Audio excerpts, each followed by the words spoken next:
Okay, I'm now recording. Here she is. Hi, Susan. Maybe.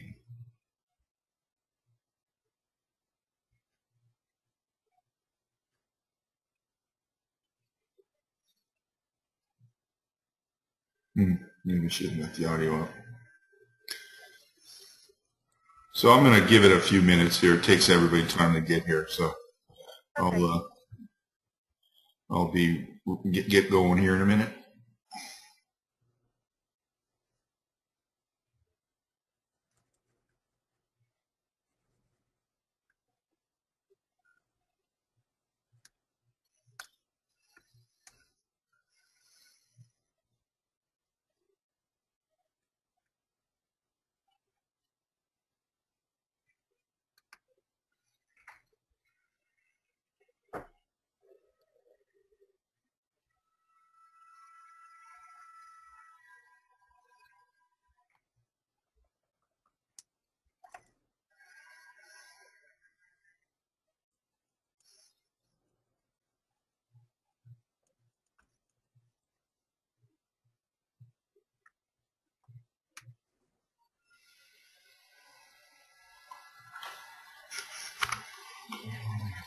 Close that.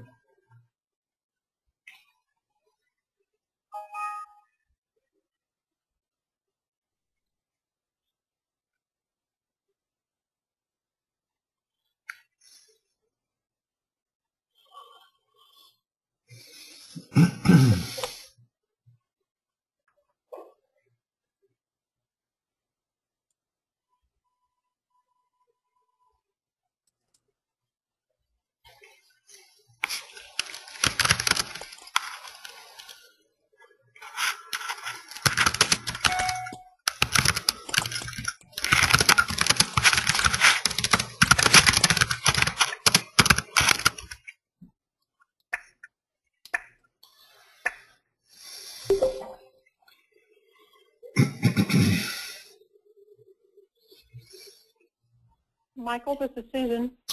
Hi, Susan. How are you? Hi, I'm good. Good. Just want to make sure you could hear me because I didn't see you come up yet from audio perspective. But I'm on my phone, Michael. pardon me? That may be good. I'm on my phone. I dialed in. Oh, good. I can see you on the screen, but I can talk to you through my phone headset. Good. I was thinking that I'm going to not mute all and see, because I think we're going to have a relatively small crowd, and that way we can, if you have questions, you can just stop me without having to go through the chat, and then I can close this chat window.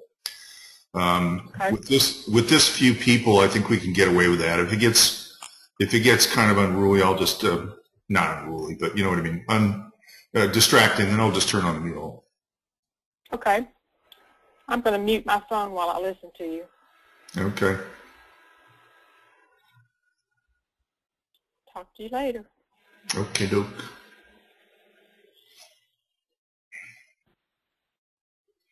I see a couple more coming on there. We'll just give it 1 or 2 more minutes, and then we'll go ahead and we'll get started.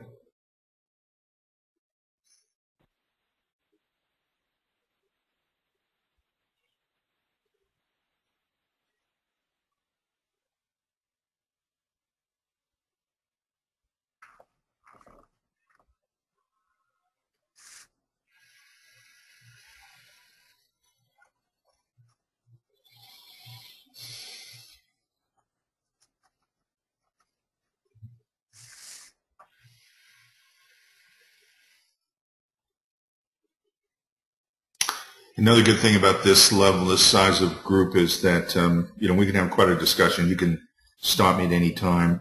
I mean, this one, frankly, this is going to be more of an overview than the rest of them. The rest of them, we're going to get pretty deep dive into some pretty specific stuff. So that will be a little more challenging, but still very, very useful. And we'll do whatever it takes. But so, like I said, let's just go ahead and if you have questions, you could just kind of pop in on me. So what I'm going to do now is take this off the screen, and that way you can just kind of plug in with me auditorily if you need to. Okay, so let's go ahead and get started. Oh, so now that's one thing. If you've got me on speaker, that's going to give you that feedback that you can hear.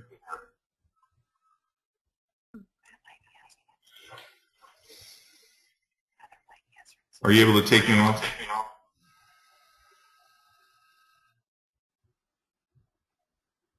Test, test, test. Whomever's got, I can't tell the person, but if anybody's got me on speaker, that's what's going to cause the feedback. Like for instance, if I mute, okay, I just muted all and took that issue away. So now we'll have to use chat. Okay, so let me just start by saying thank you very much for joining us, joining me. This is the first in a 6-part series of webinars that I've entitled Deciphering Dyslexia. And those of you who know me know that I have a very strong commitment to working with parents and helping them become more effective advocates for their children who are suffering with dyslexia and other learning issues. And I think about it in terms of developing a map. So one of the first most important components to building a map, I believe, and the feedback I've been getting, is that we want to make sure that I impart the information to you that will allow you to be much more effective and much more comfortable with test scores, what the tests are, what they measure, how to interpret them, so that when you get an evaluation done for your child, you're going to be able to have a much better understanding of what it all means, first of all, but also after you're done with this 6-part series, you're going to be much more effective in terms of being clear about what should be done and what tests should be used and why. So let me start. I'm going to start by just reviewing the topics of the 6 webinars we're going to have, so that you can see how the flow is going to be over the next 6 weeks. And then be aware that these slides will be available to you. I want you to probably at this point just send me an email if you want the raw slides, because I don't want to put these up on SlideShare yet, because this is information that's not going to go out to the public. So just send me an email, or just review this. Frankly, you can review this webinar anytime you want. Tomorrow you're going to get an email that has the link in it that will help you find where the recording is. So there's a few people that aren't here tonight that I know wanted to be here, but I reassured them they can always take a look at the recording and they can get that information that way. And if you have more questions pop up for you, all you have to do is just shoot an email to me at drmichaelhart@gmail.com, and I'll get right back to you. So tonight, we're really going to kind of do a more broad-based view. What I've learned over the years is that it's really important for parents to understand all the different components that should go into an effective psychoeducational eval. It's far too often, even these days, there's pieces missing, and it has a profound, those pieces that are missing have a profound impact on our ability to understand how your child's brain is wired. Then from that, we can then build a more effective plan for treatment. So this week, it's kind of like, let's bring it all together, let's bring all the pieces together, and let's talk about what my experience has been over the last 25 years, see what fits for you, and we'll have that foundation.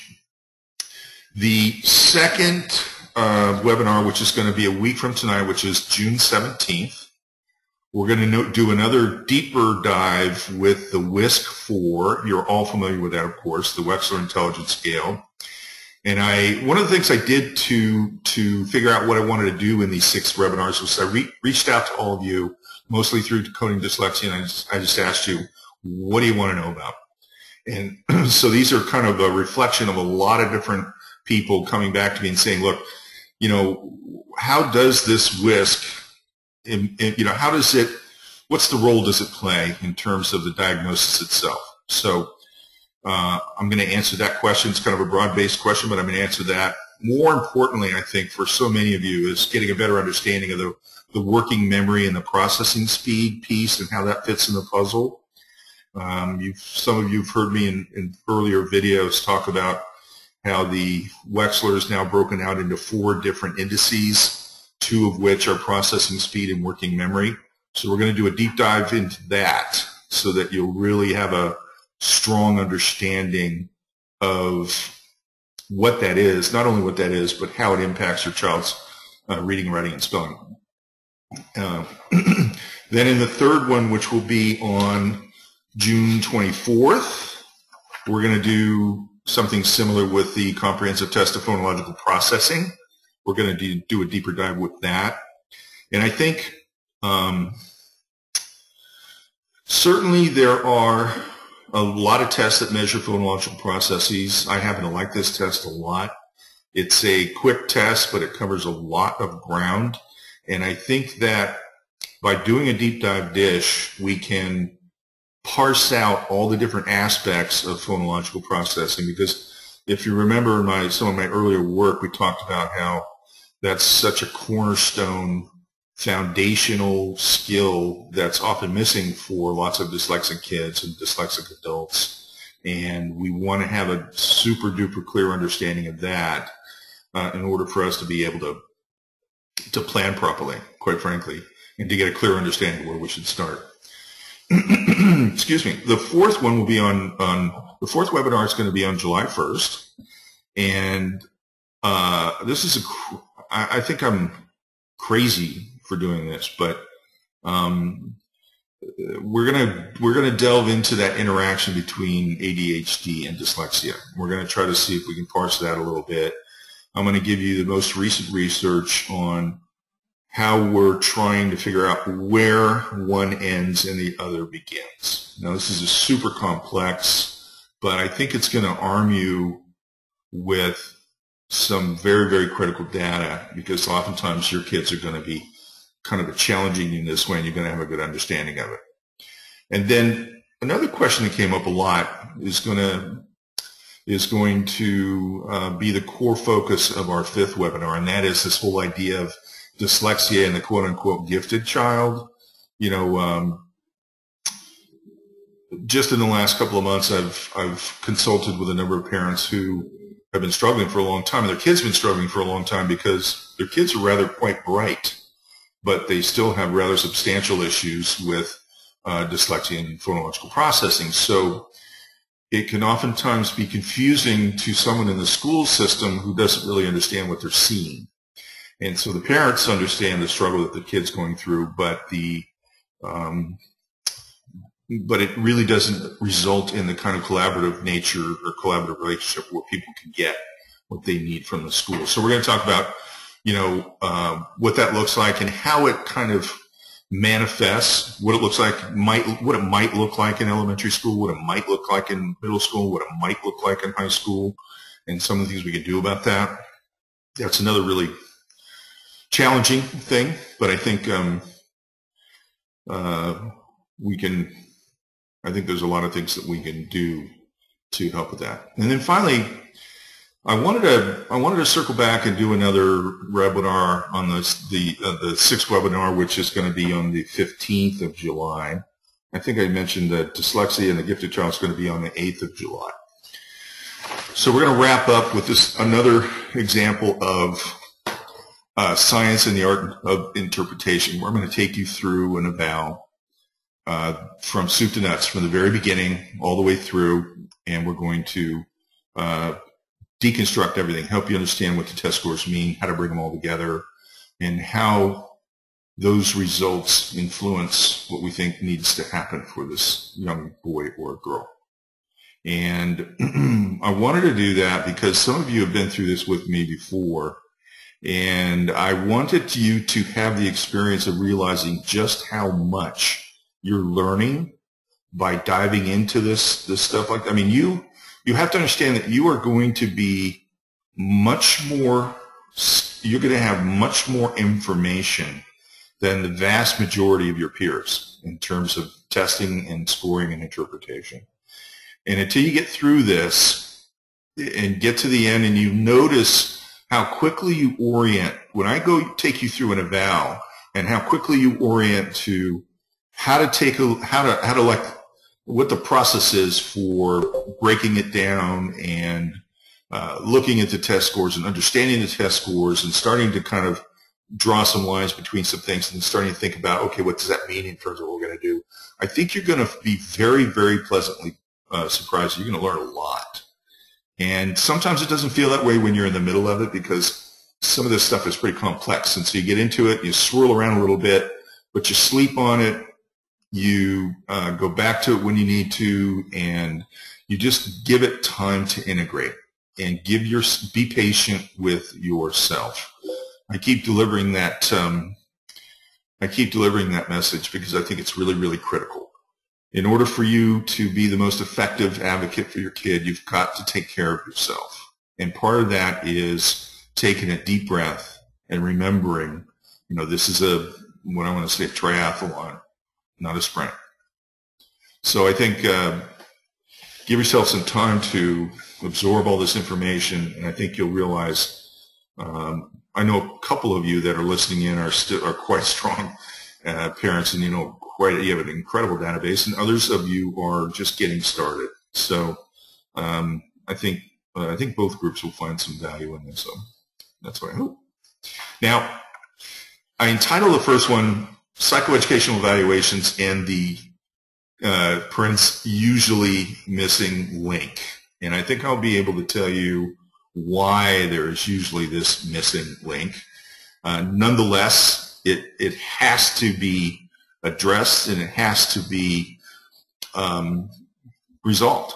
I mean, because it's the most incredible, it's the most important information that you could have. The missing link is almost invariably the most important information you could have to understand how your child's brain's wired.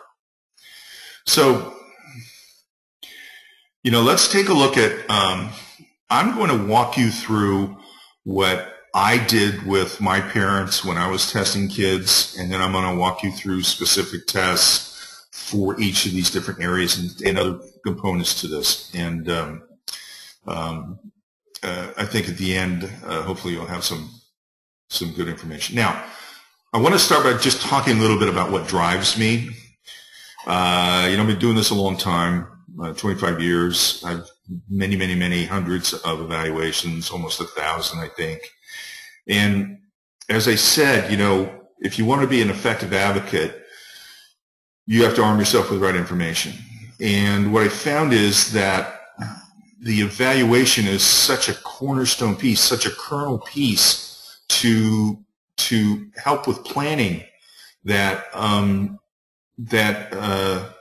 it breaks my heart, because at the same time what I've seen over the years is that the parents notice that the child is struggling in school. They go to the school because the school people there expect to be the experts, and then they don't necessarily receive the help that they think they need, and so there becomes this period of confusion and pain, and people get upset. Now, I want to be super clear from the very beginning. I am not here to bash teachers at all. I think it's an infrastructure issue where teachers don't get the kind of support they need to understand our kids from the moment they go into their university program throughout their career in terms of professional development. So I know there's a vast number of really great teachers out there who are dying to have this information. I know there's some that aren't, but I want to make it clear that I'm not saying that the teachers are the bad guys. What I'm saying is that there is a major disconnect between what we know in the research and what we're teaching the parents and what's actually happening in the schools. And I know that with Decoding Dyslexia and other organizations, Literate Nation, we're working on fixing that, turning that ship. But that ship is going to take decades to turn. Okay, the early stage, I love all this momentum, and I also know that it's going to take a very, very long time. And we've got, 60 million kids in public school in the United States. So I think it's another reason why I'm really focusing on parents and saying, look, you're going to be in charge of what happens for your child. And therefore, you need to understand that you may be armed with the information you need to see your child properly and see how your child's brain is wired, but that does not guarantee you that you're going to get what you need from the schools. And so you have to think about your resources, and of course, the most effective thing is to be as collaborative as possible with your school, but you also have to think larger. So what drives me is this whole concept of helping you understand, how to create a village. And also a piece of that is how to understand what the eval should be. So from the very beginning, if you don't know what the process is, and you don't know what the tests are, and you don't know how to interpret the information, that leaves you with no map. And that leaves you struggling. And the phrase I use is that there's an awful lot of needless suffering happening. And I want to try to mitigate that suffering as much as possible. So there's a little bit of reality check there. So now this is the most beautiful piece of art you've ever seen in your life, I hope. So let me explain something. So when I used to have families come to see me for their child who's going to be tested, first of all, I always insisted that the father, both parents come if they're together. And if they're not, I want to hear from both parents. I want to have either separate interviews from them, or one of them can call me on the phone or whatever. But you'll see that it's part of my value system that, we're not just getting the kid tested so we get a bunch of test scores. We want to tell a story about your child, and we want all the information that we possibly get. So part of that initial part, that first part of the evaluation, is collecting data from both mom and dad and a lot of other people. So what I would do is I would sit down with a piece of paper, and I would do this all upside down, so you got to be pretty proud of me there. And I would walk them through all the pieces that I was going to do during the evaluation so that they had a map, so that they understood what we were trying to accomplish. Then we'd do the testing, myself and my colleague. I used a language specialist to do language testing. And at the end, when I was ready to review the results with them and give them the report, I would take this piece of paper out of their file. And again, I would build that map for them and remind them, step 1, we did this. Step 2, we did this. Step 3, we did this. Step 4, we did that. And it just kind of helped, and it really helped calm them quite a bit, is my experience. So that's one way to think about it when you're talking about trying to just, decipher what an eval is saying. You want to see how well they did in terms of building out these 4 pieces that are absolutely necessary.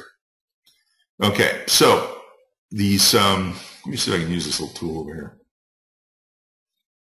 So these are random little circles that represent, the first component to the psychoeducational evals, and the way I do it. And that is the collecting information from your village. And I like to be really thorough about this, and I like to expand people's viewpoints about the context in which their kids are in. So, obviously you want to touch the MDs, that, the pediatricians, make sure that your child is hearing well and seeing well. There's no other physical issues that may be impeding their ability to read, spell, or write. You want to be able to engage the teachers as much as you can, in as positive way as you can. I know some parents out there right now, the steam's coming out of their ears. I get that. And at the same time, I want to deliver that message. You want to talk to the parents, the student, other family members, tutors, coaches, neighbors, anybody who's involved in this child's life, so that you want the clinician to include that, because that creates a story about the child. And it just doesn't drive down this clinical road where you're going to get a bunch of test scores and you're going to see whether there's a diagnosis or not. This is a document. I'm going to give you examples of what not to do, okay? But it's a document about your child. So we want to have as many people chiming in as possible so that it just doesn't get boiled down into this kid has trouble in school. So, part of this first part is, the family history. I got a great, wonderful story to tell that when I was in Annapolis, I had a private practice, and of course Annapolis is near D.C., and that's where the federal headquarters are, or the national and international headquarters are for, the CIA and the FBI and Secret Service and the NSA. Well, I got an inordinate number of families coming in. The mom and dad would come in, and part of the interview would be, so where do you work? And they would just look, no affect. I work for the government. And I didn't get it at first. And 3 or 4 more families come in. Where do you work? I work for the government. Yeah, but where do you work? I work for the government. And it finally dawned on me that these families work for the NSA, and they're not allowed to tell anybody where they work. So it was fascinating. I thought, why am I keep getting all these different NSA families in here? It seems so disproportionate, until I found out that probably 50% of the people that work at the NSA have some kind of atypical wiring in their brain that oftentimes manifests as learning disabilities when you're in a school setting. But they were highly, highly valued by the NSA because they thought differently and they approached problems differently. So it dawned on me over time that that was a really key component to their family history, because it means this. They had experienced it. They knew there was a high likelihood that their kids were going to have issues in school. And they also knew that once they did what they needed to do to get their child through school, that the world would open up to them. And they knew that there was going to be a place for them. And they knew that there was going to be places where they could go where they would be valued. And so just psychologically, the impact that that had in the dynamics of the family was really profound. And so, the light went, it took me a while, but the light went on for me, is that that's something I've got to teach my parents too, is that we've got to think long term. And we've got to understand that, some pretty horrible mismatches right now between what's happening for your child in school. But when they get out, the world opens up to them, and there's places for them, and they're going to be okay. So that was a little thing I learned about family history. And then educational, you want to be really, really careful about the questions that you ask, because, at a certain point, you may be guiding the clinician somewhat in terms of, these specific issues that your child's dealing with, because hopefully if they're collaborating with you, that could inform the tests that they get. There's 100 tests out there. They could test all kinds of different things, but we want to have a connection, right, between what we're assessing and where the actual wiring issues are.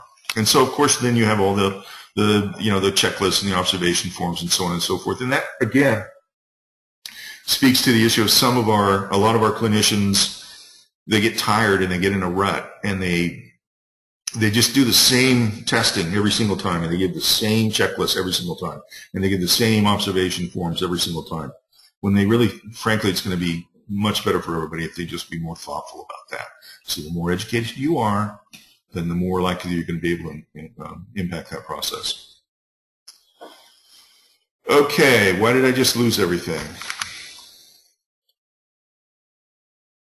Okay, sorry about that. I clicked something bad. Okay, I've made this point. You're telling the story of your child's life. So you want to think in terms of collecting data on the whole person. Don't over-focus on driving towards a diagnostic label. And I say that knowing full well that many of you are sitting out there going, but I got to get that diagnosis, or I'm not going to get those things in school. I'm not going to get the services I need. I respect that 100%, and I totally get that. Just don't let that be all. You're going to have to expand your view on that if you haven't already. Now, this is a point where I want to talk a little bit about the danger of collecting information in the wrong way. Recently, I spoke to a family who has a boy that's transferring from middle school to high school, and a classic story. He's got dyslexia. He's been struggling with it since he got into school, and it's been a difficult road in terms of collaboration and in terms of getting the services that the boy needed in school. So the parents created an entire village around him outside of school and got him all kinds of extra help, and he was doing pretty well. But the jump from middle school to high school was, obviously it's a big deal. So they were trying to kind of do a reassessment. And somehow in that process, some psychologist decided that, well, there's some questions about their social and emotional behavior, so maybe I should do some real psychological testing. Now, any of the teachers would have told you that this little boy was a sweet kid, got along well, got along with his peers, loved his family, got tight with his family, and he was certainly an anxious boy who went through periods of kind of crashing and who was a bit socially immature. So anybody could have told you that just by virtue of collecting a few answers to a few questions. Instead, this guy decides he wants to do a deep dive psychological evaluation without thinking about the context at all. And I always tell people, think about it, by now you're in 8th grade, and for 6 or 7 hours a day, 5 days a week, for 9 months out of the year, you're getting hammered. You're in an environment that, instead of feeling nurturing and exciting, is hostile to you. And you're getting the messaging that you are a failure, okay? Now, after 8 years, I would think that I might be a little anxious too. So there's a lot of discussion about anxiety, and then there's this, this guy went so far as to do a Rorschach, which I know well, I've done many Rorschachs, and started using phrases like hostile, encapsulated personality, preference for maintaining a narrow frame of reference, and tendency to oversimplify his experience is probably contributing to the below average quality of his information processing. I got to tell you, I haven't seen something like this. I haven't seen something like this in many, many years. Now, just to be clear, hostile, encapsulated personality. I had to do the research on this. This is an old psychoanalytic term that really suggested that he was a young budding personality disorder and was at risk for being, basically sociopathic. Okay. Now, I can't imagine that if you're trying to tell the story of your child's life and you've got somebody that's actually put this in an eval, how terrifying that can be for you as a parent. So be thoughtful, be careful. And remember that the whole thing about that is that when you do psychological testing, most of those tests are normed oftentimes with a psychiatric population, so very negatively valenced anyway. And the focus is internal to the person. And there's no sense of, well, what context is that person in that might create some of those feelings that one would have if they were feeling alienated or anxious in an environment where they've been getting pounded on for 8.5 years. To me, it was just extraordinary, and it was a cautionary tale for me, and I wanted to share that with you, to be very, very careful about how projective testing is used and how it's used, in your child's life, especially when we're talking about a child who has issues with reading and writing and spelling. Please be careful about that. All right, so we're back here. We're going to talk about the second part, which you all are somewhat aware of as well, my beautiful piece of art here. And we're talking about the intellectual testing, of course. Now, there's some argument out there, and I know there's an academic listening here, and I don't know where she lands on this, but there's an argument that, we don't necessarily have to do IQ testing anymore, and I'm not quite sure we're there. I think that it's still an important piece of information, and if you're a good clinician, it's also a great opportunity to learn a lot about the child way beyond what the test scores even are, because you can, it takes about 60 to 75 minutes to give both of these tests, and that's a long time to be able to watch a child and see how they approach issues. Because again, that's part of your narrative. You know, that's part of humanizing the child and not turning them into just some kid with a test score. So next week, I'm gonna shred the. I'm not gonna shred. I'm going to do a deep dish dive with Wechsler, and I'm going to focus on the intelligence scale for children, which is the test that measures kids that are 6 years 0 months to 16 years 11 months. But the one point I want to make now is that the preschool and primary test that Wechsler developed, solid test. You got to be careful because, you know, when you start as early as 2 years 6 months. And I used to test 100 kids a year because I had a contract with this private school. And you got to understand there's a lot of variability in their mood and their stability over day to day, really. So you can use the Wechsler scales, and they're reliable and valid, but be careful. Don't overinterpret them for the preschool and the primary kids. Give these kids a chance, and also think about the preschool and primary test goes up to 7 years 3 months, and I think depending on the maturity of the child, it probably makes more sense that once they get past the 6-year mark, move them up to the Wechsler Intelligence Scale for children. And then again, you see the Wechsler Adult Intelligence Scale. The norm groups, you know, it starts at 16 years 0 months, and the ending for the Wechsler Intelligence Scale for children is 16 years 11 months. If you're testing your child, I'm afraid to do this again. If you're testing your child for college, you're probably going to have to go here anyway because they're probably going to be in the 17s. But just be careful. I mean, it's the early stages of this, and you probably have other history which can inform, you know, what you think their general intelligence is and what kind of comments you can make about it. Now, the other part of this, just part 2, is I'm going to talk about the Stanford-Binet. I probably have given about 10 Stanford-Binets my entire career. It's a very, very well-known test used worldwide. It's very highly regarded, great validity and reliability. There's nothing. It's just somehow Wechsler became the primary one that's being used, and you'll find the Stanford-Binet oftentimes being used for 2 different reasons. One, if you suspect that the child you're going to test has a very, very, very high IQ or an exceptionally low potential for intellectual functioning, then the Stanford-Binet does a better job at teasing out and becoming more accurate in terms of what that level of functioning actually is. So you'll see that a lot with super bright kids and kids who have some real intellectual challenges. Then you also see it when there's a time sensitivity. You know, we try to not give the Wechsler more than once every 3 years. I think you probably all know that. So if for whatever reason there needs to be another intellectual assessment, then if somebody's properly skilled, they can pull out the Binet and they can do that for them. So if you ever have any question or concern about why one or the other test is being used, that's usually what's the case. Lots and lots of school psychologists aren't even trained on the Binet, so that's an issue. But it should be different when you get lots of psychologists in private practice. So there's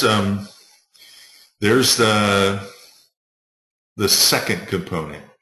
Now, moving right along here, there's going to be a little bit more discussion in this section. This is the third section, of course, academic achievement. And here, I want to just mention a couple things about the Woodcock-Johnson and the Woodcock Reading Mastery Test. First of all, you may not know, well, of course, the Woodcock-Johnson is highly regarded, used all over the world. You may not know that there are actually 22 individual subtests across the reading, math, and written language. That is a lot of information. So, but what you find is a lot of times clinicians won't give all of those tests. They either feel like it's not appropriate because it'll just fatigue the child. It may mean that they just don't think that the tests that they're giving them are going to be worth it in terms of time and energy and the actual payoff of what it means when they're done. Like, for instance, if you have a child that's got really struggling reading and really struggling in written language, but they do well in math, and they might do fewer math tests, or maybe they'll do language-based math tests or whatever. But sometimes it's just a matter of what they were taught and what their habits are. So you want to be thoughtful about that, but you want to know that the Woodcock-Johnson can provide just volumes of information about how your child is doing in that moment in time with regard to educational achievement. Now, the Woodcock Reading Mastery Test, a lot of people that are clinicians will prefer giving that test for reading, because when you have more questions per subtest, essentially you have more opportunities to capture clinical information. And that will, again, we're talking about creating a narrative here and creating a story. So that will give them the opportunity to be very specific with regard to what they're seeing in terms of the kinds of issues that a child's struggling with when they're reading. And of course, the reliability and validity is good for both of them. So it's just a question of, teasing out more clinical information. Now, cool thing about Woodcock Reading Mastery Test, I don't think this is the same with Woodcock-Johnson, but they have what they call two forms, which means they have two sets that measure the same thing. So you can use them for pre-post because there's going to be no memory effects. In other words, the child, you could do them 6 months apart, because the child is not going to remember any kind of answers from the first one, because they're going to be totally different questions, but they're going to be tapping the same skills. So that's why you want to be thoughtful about, okay, who's doing what testing with regard to the Woodcock or the Woodcock-Johnson. Now, there's a few other tests in this area that I really want to mention, and I'll tie them to what we've discussed previously, and that is that particularly when you've got a child that's a bit of a conundrum. Okay, the gray oral reading test, as you can see, it has to do with fluency, accuracy, and comprehension.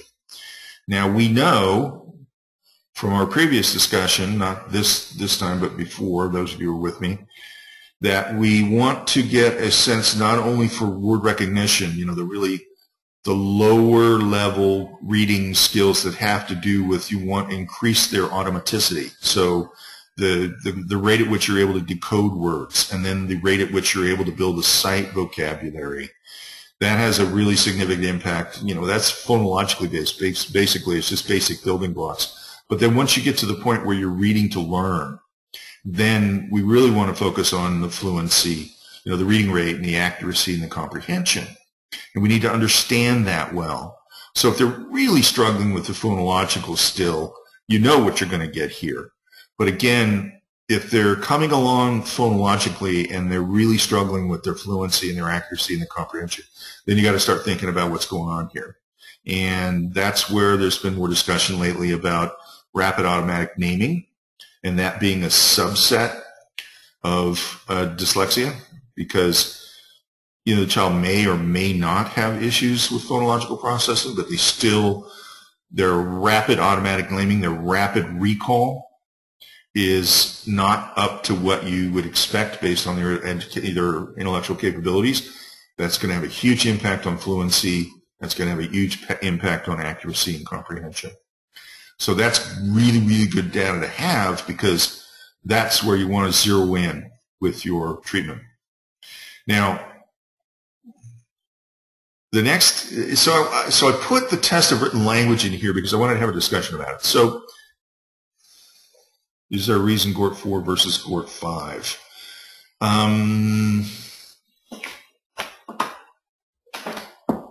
I'm trying to remember the difference between GORT 4 and GORT 5.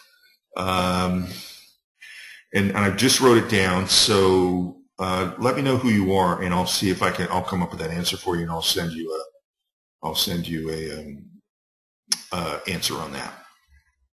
Okay, Tina, I'll do that for you. A lot of times it's just that, they've updated the test. And so if they're in the middle of updating, and then oftentimes school districts haven't got around to buying the new one yet, quite frankly. Now, the test written language is interesting because if you know that a child has very significant issues with their reading, they're going to have pretty significant issues with their vocabulary, their spelling, and their punctuation, and the higher order aspects of written language, like being able to elucidate context and improve the complexity of their composition over time, right? So it's interesting information, and you'll notice that the normative groups start at 9 years, 0 months. So just as you're supposed to be reading to learn, no, that's wrong. Scratch that. Just as you're starting to kind of like build on your written language skills, then this test will start giving you some clinical data that you could use. But I think what it means to me is that we then have to these days think about, if this kid's really tubing it with written language, what kind of educational technology can we put in place for this child to help them get an end around, to help them find ways to compensate for, okay, got it, to compensate for their written language. Now, clearly, the simplest thing you think of right away, of course, is speech to text. And I can't tell you how valuable I think that is. I think especially with kids who you'll see have pretty strong verbal reasoning capabilities, but you're asking them to create output through a channel that is an absolute choke point for them.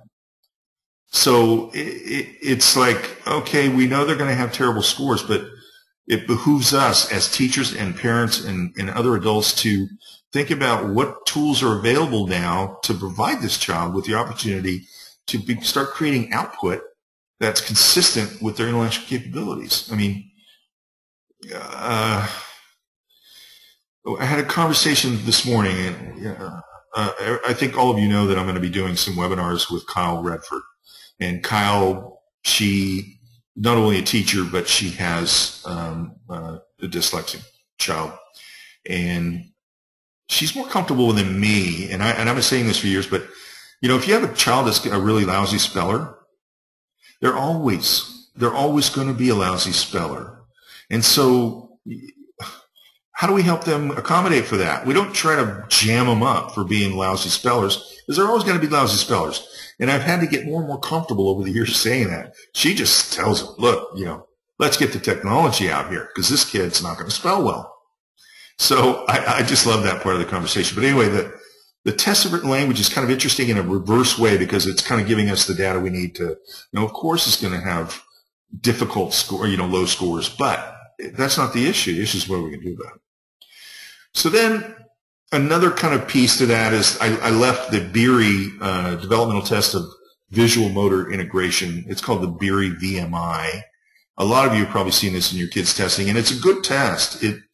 All it is just you're copying increasingly more complex images until you make X number of mistakes, and then that tops you out. You get a score. Great predictor of handwriting and motor skills, and it's quick and easy. I mean, you can do it in 15, 20 minutes, and it's really a cool piece of clinical data, because it arms you with saying, let's cut out this business about handwriting. Let's get this kid, get their keyboarding skills going. Let's use speech to text. Let's give them opportunities to use these tablets in ways that allows them to create output that doesn't jam them right down the worst part of their, handicaps, or not handicaps, but their choke points that I was talking about earlier. I mean, it just doesn't make any sense anymore. So we've got to get to that point, I think. Now, here's this big old mess in the middle of the page. Now, what possibly could that represent? I know you're all talking about it. So this is cognitive processing. And when I was an expert witness, and I would go to court and I was testifying, and I would have this eval in front of me that had a whisk and a Woodcock Johnson, and the child has 140 IQ, is in the 6th grade and is reading at the 2nd grade level, and they're saying, well, the child isn't eligible for services because there's no discrepancy. So I said, well, if all you have is a hammer, the whole world looks like a nail. If you don't test for in the areas where the weakness is, of course you're not going to find them. And that happens year in and year out, time and time again, even these days. And that's not necessary. So what do we know? So what do we know about cognitive processing? We know from the research that the vast majority of 80% of the kids who have learning problems in school have problems with language processing. And the vast majority of those kids who have language processing issues do have issues with phonological processing. So if we don't test with something like the CTOP, we're not going to have that data. And if we don't have that data, how can we help the teachers figure out what to do with this kid? Or how can we help the tutors figure out exactly where to start? So to me, it's like, okay, the very beginning, this 4th part has to be cognitive processing, language processing. You know, there's tests like the Self-5, which is the higher order. So you're talking about the CTOP, you're talking about the lower level language processing stuff that, you know, phonological processing and then decoding and then the sight vocabulary.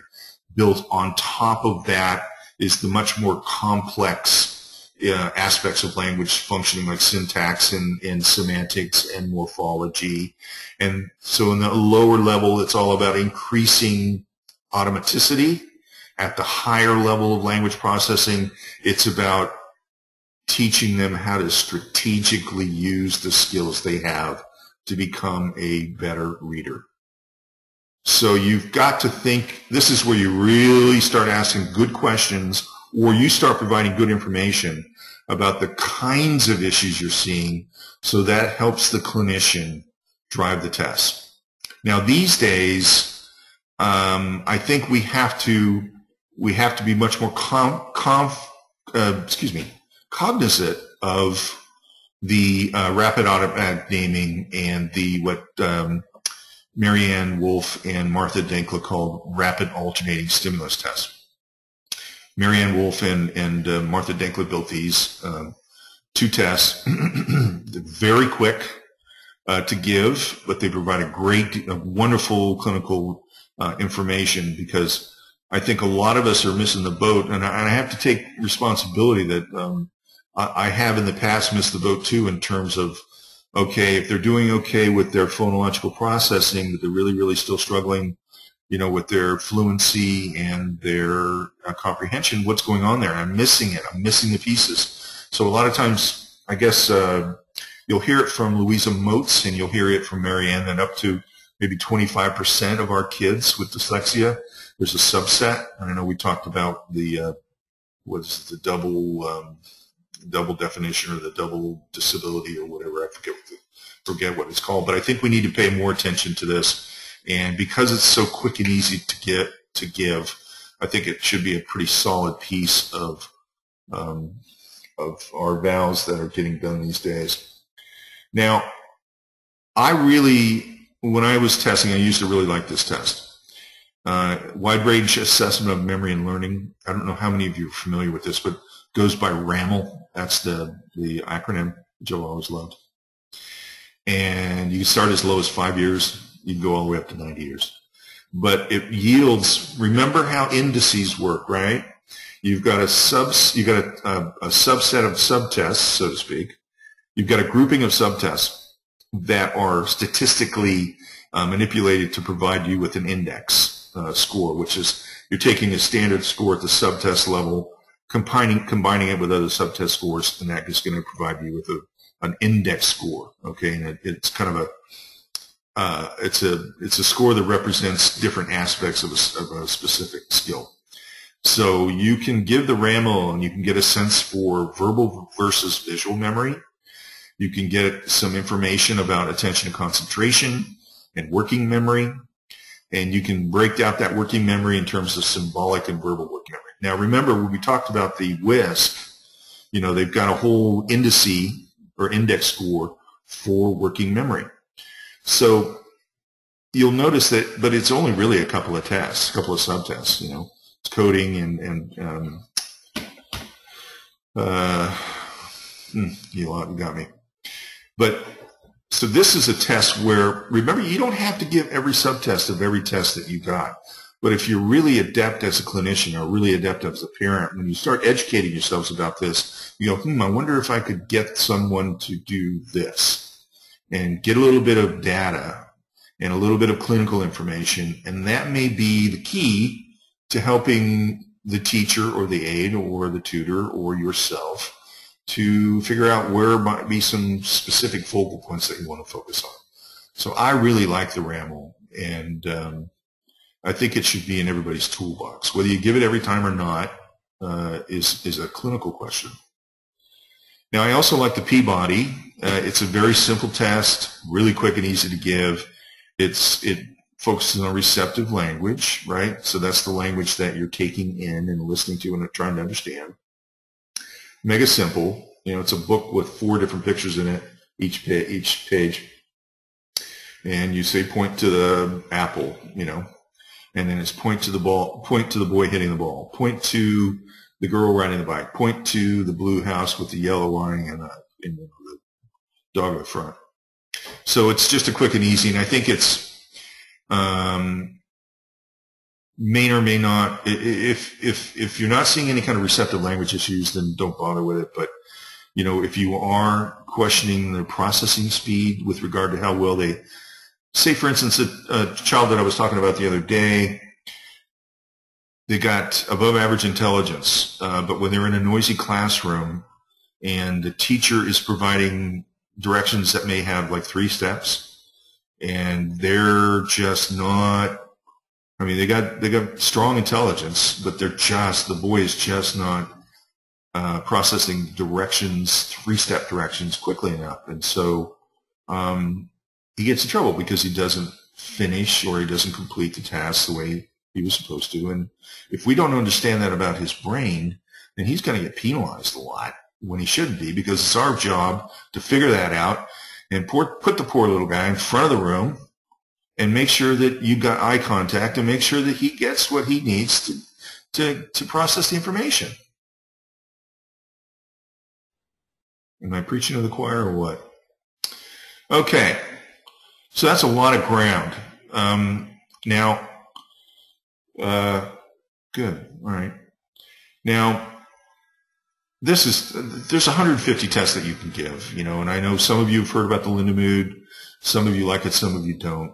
It's well regarded nationally, internationally. It may not be a good fit for your child, depending on how your child's brain is wired, but it's well regarded, so it's something that people use a lot. You know, test of word knowledge, test of word finding, test of language competence is another. For instance, rather than giving the self, you might take a look at the test of language competence, because it's higher order language comprehension, where you know you can start taking a look at semantics and syntax and things like that. So, what's the bottom line here? I found this the other day, and I thought it was the most beautiful thing I've read in a long time, and it was so perfectly fit with what I want to know, what I want people to think about when they get their child evaluated.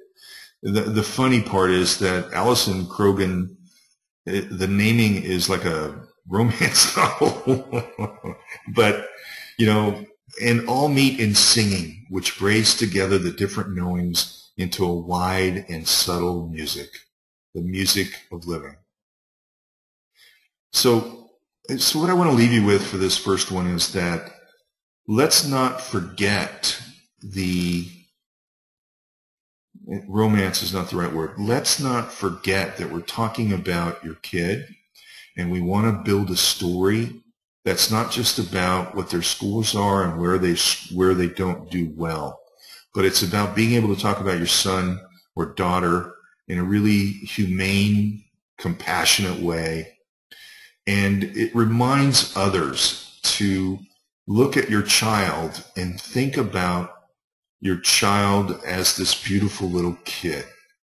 And they want to have that compassionate mindset when they think about your child, because that's going to shift their thinking about what they're willing to do and how they want to care for them.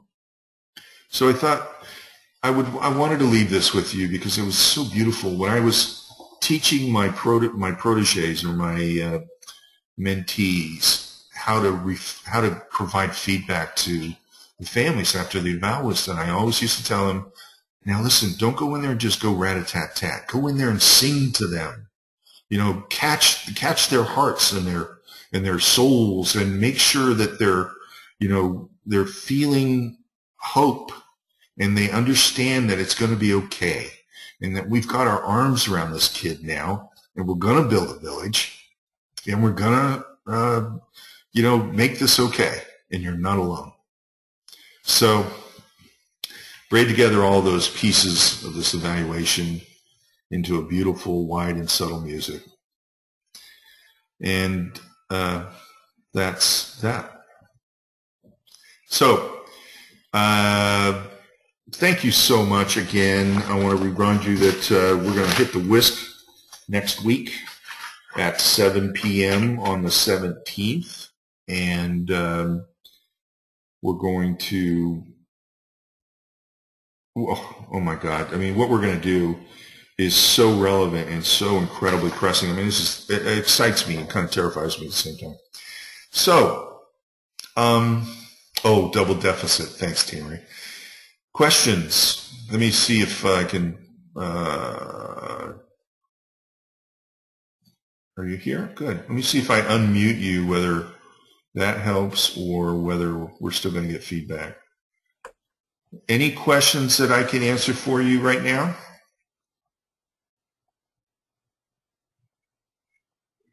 Okay. Well, I either did a really good job or a terrible job. I don't know which, but I'm sorry? You did a good job. Thank you. Now, as you think about this, remember, you're going to get the email tomorrow with the link to the recording. And remember, this is the simplest one. This is just an overview. Next time, we're going to really get into it. But if you do have questions, or you do have thoughts or any comments, anything you think that would make these better for you, I want you to please do not hesitate. Give me your unvarnished opinion, and I'll respond to you as quickly as I can. And with a caveat that I'm out of town this weekend. But I'll have my iPad with me. So if something comes up, don't hesitate. Really, seriously, I want this to be really valuable for you. Okay. All right. Well, then that concludes our entertainment for the evening. And we'll see everybody next time. Thank you.